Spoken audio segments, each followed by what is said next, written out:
인공지능 하면 보통 뭐가 떠오르세요? 아마 순수한 논리, 차가운 계산, 그런 기계적인 이미지를 떠올리실 텐데요. 오늘 그 생각에 한번 제대로 도전해 보려고 합니다. 어쩌면 AI의 가장 중요한 숨겨진 재료가 바로 놀이일지도 모르거든요. 네, 방금 보신 이 역설적인 질문.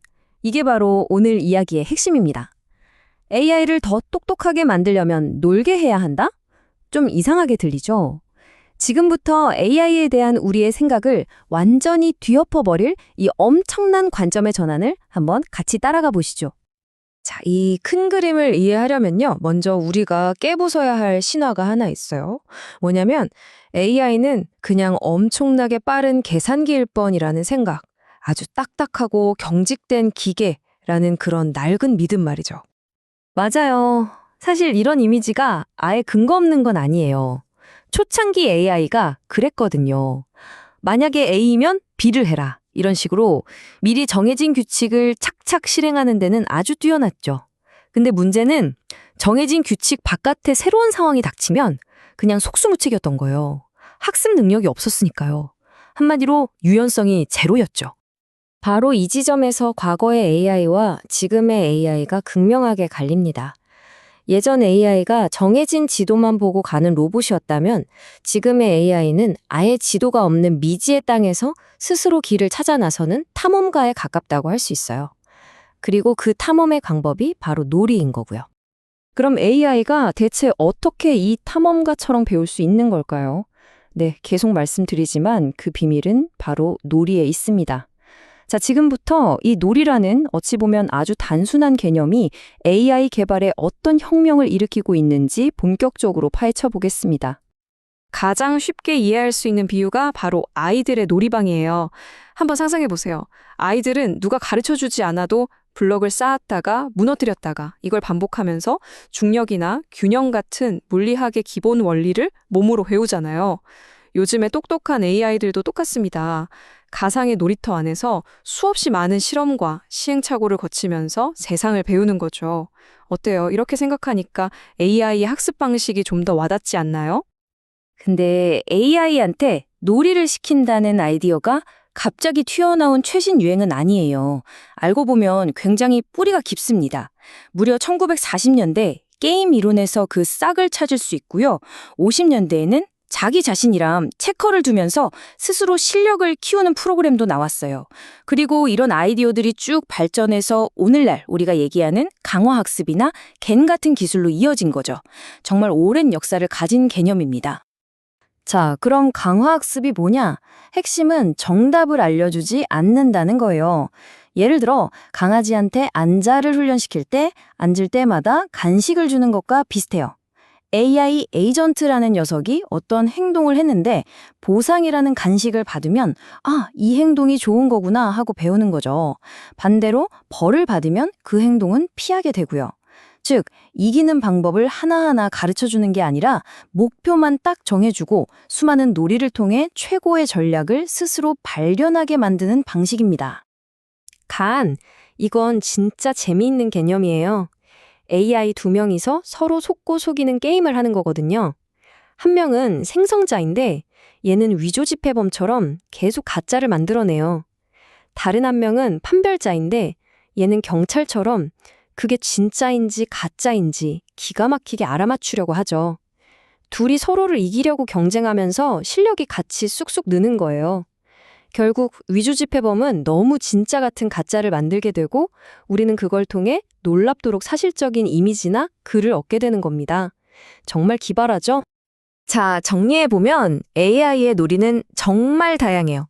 체스처럼 규칙이 명확한 게임을 마스터하는 것부터 보상을 쫓아서 최적의 행동을 배우는 강화학습, 그리고 서로 경쟁하면서 아예 새로운 걸 창조해내는 적대적 생성까지.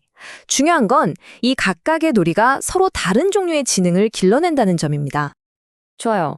그럼 이렇게 다양한 방식으로 AI를 놀게 놔두면 도대체 어떤 결과가 나올까요? 바로 여기서부터가 진짜 흥미진진한 부분입니다.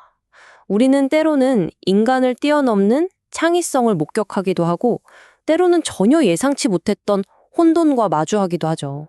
그리고 그 속에서 새로운 가능성을 발견하게 됩니다. AI 창의성의 가장 상징적인 순간을 꼽으려면 아마 많은 분들이 이걸 떠올릴 겁니다. 2016년 전 세계를 충격에 빠뜨렸던 알파고의 바로 그 한 수, 37번째 수입니다. 당시 알파고와 대국했던 세계 챔피언 이세돌 교단이 이런 말을 남겼죠. 알파고는 기계라고 생각했는데 이 수를 보고 마음을 바꿨다. 분명히 창의적이다. 이 한마디가 모든 걸 설명해 줍니다. 수천 년 인간 바둑 역사상 그 누구도 생각하지 못했던 수를 기계가 스스로의 놀이를 통해 찾아낸 거예요. 이게 바로 놀이를 통한 학습이 가진 엄청난 힘이죠.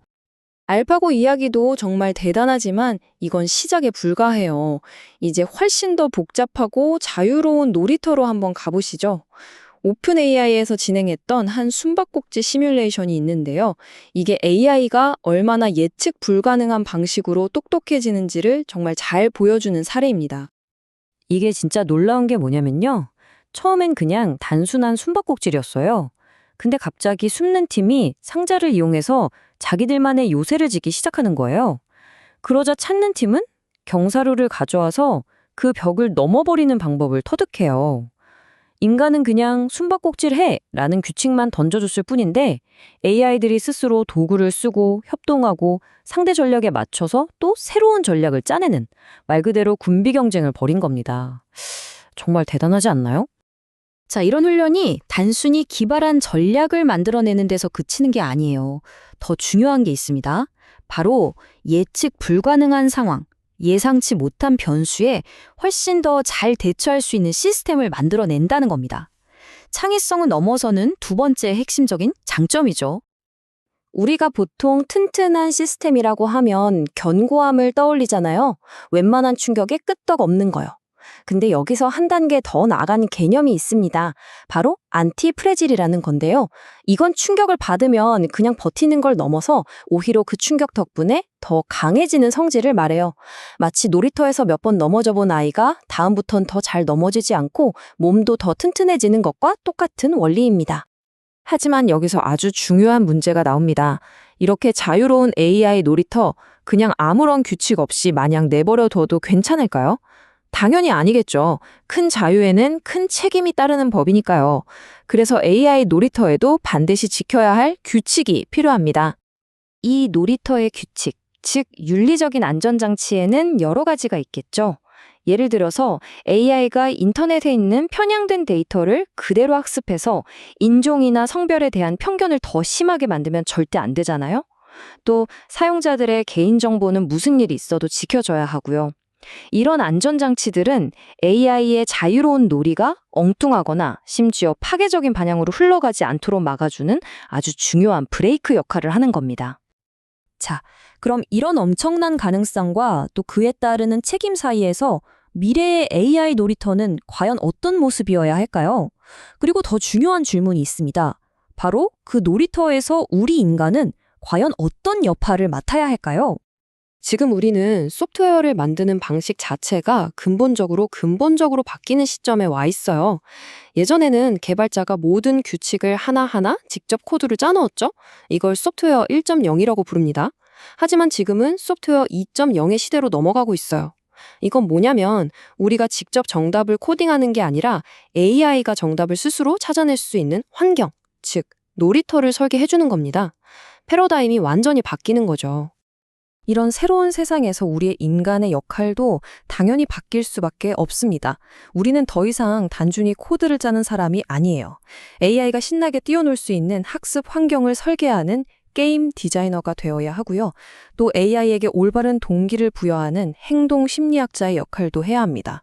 그리고 AI가 세상을 올바르게 보도록 좋은 데이터를 골라주는 데이터 큐레이터, 마지막으로 넘지 말아야 할 선을 정해주는 윤리학자가 되어야 하죠. 한마디로 이 모든 걸 아우르는 메타 디자이너가 되는 겁니다. 결국 미래는 인간과 AI의 대결이 아니라 협력에 달려 있습니다. 우리가 잘 짜인 놀이터를 만들어주고 그 안에서 AI가 마음껏 탐험하게 하는 거죠. 인간의 깊은 통찰력과 창의성, 그리고 AI에 지치지 않는 탐색 능력이 하나로 합쳐질 때 우리 혼자서는 결코 도달할 수 없었던 완전히 새로운 세상이 열릴 거라고 생각합니다. 오늘 이야기를 마무리하면서 마지막으로 이 질문을 여러분께 던져보고 싶습니다. 우리가 지금 만들고 있는 이 AI의 놀이터는요, 결국 우리가 어떤 세상을 원하는지, 우리가 어떤 가치를 중요하게 생각하는지를 고스란히 비추는 거울이 될 겁니다. 자, 그렇다면 우리는 지금 AI에게 어떤 게임을 가르치고 있는 걸까요? 협력과 창조의 게임일까요? 아니면 경쟁과 파괴의 게임일까요? 우리 모두가 함께 고민해봐야 할 문제입니다.